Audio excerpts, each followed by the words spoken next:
Today we're going to be taking a look at the best wiring options for your 2010 Nissan Rogue. So here we have the CURT T-Connector vehicle wiring harness, and over here we have the Tekonsha T-One vehicle wiring harness.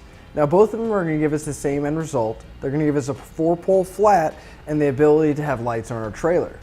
Now both of our kits are going to live inside of our vehicle until we're ready to tow, and when we are, we can simply drop our lead down. We can close our hatch, and our wiring will be right here when we're ready to hook up to our trailer. Now the way our wiring harnesses are going to work is we're going to have T-connectors that are going to go in between our tail light and our factory harness.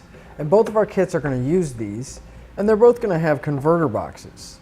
Now our converter boxes are going to protect our vehicle against any kind of backfeeding or any trouble we might have on the trailer end and keeping it from feeding back to our vehicle. Now one of the nice features of the Tekonsha is the converter box. If you look at the end of where the wires go in here, you'll see there's kind of an epoxy looking material, and that's actually a potting material that this box is filled with, so all the circuitry is going to be nice and protected, and it's going to have a little more durability against vibration. Now the way we're going to mount our converter boxes is each kit is going to come with some double-sided foam tape. But the Tekonsha also is going to have a small tab here with a hole, so if we want to, we can go ahead and zip tie it or take a self-tapping screw and screw it into place. Now the CURT does have the same mounting material. It does come with the double-sided foam tape, but it doesn't have the potting material or the extra tab for the option to zip tie or screw it to a flat surface. Now the way these are going to install is they're going to install on the inside behind our taillights. Now the CURT here is going to have a little bit of an advantage because our wires here are connected with just small connectors, whereas the Tekonsha, we're going to have this large plastic piece that we're going to have to fit behind our panels. Now both kits are going to come with a ground wire that we're going to need to take a self-tapping screw and screw it in some sheet metal, as well as a power wire that we're going to take the extra wire provided in both our kits, and we're going to need to run them to our battery. Now since we are running a wire from our converter box to our battery, they're also going to give us a fuse holder and fuses. Now both of our kits are rated at 10 amps a piece, and the nice thing about that is that we're not going to overload our taillight circuit because we're going to separately power our converter box, and it will be fuse protected as well.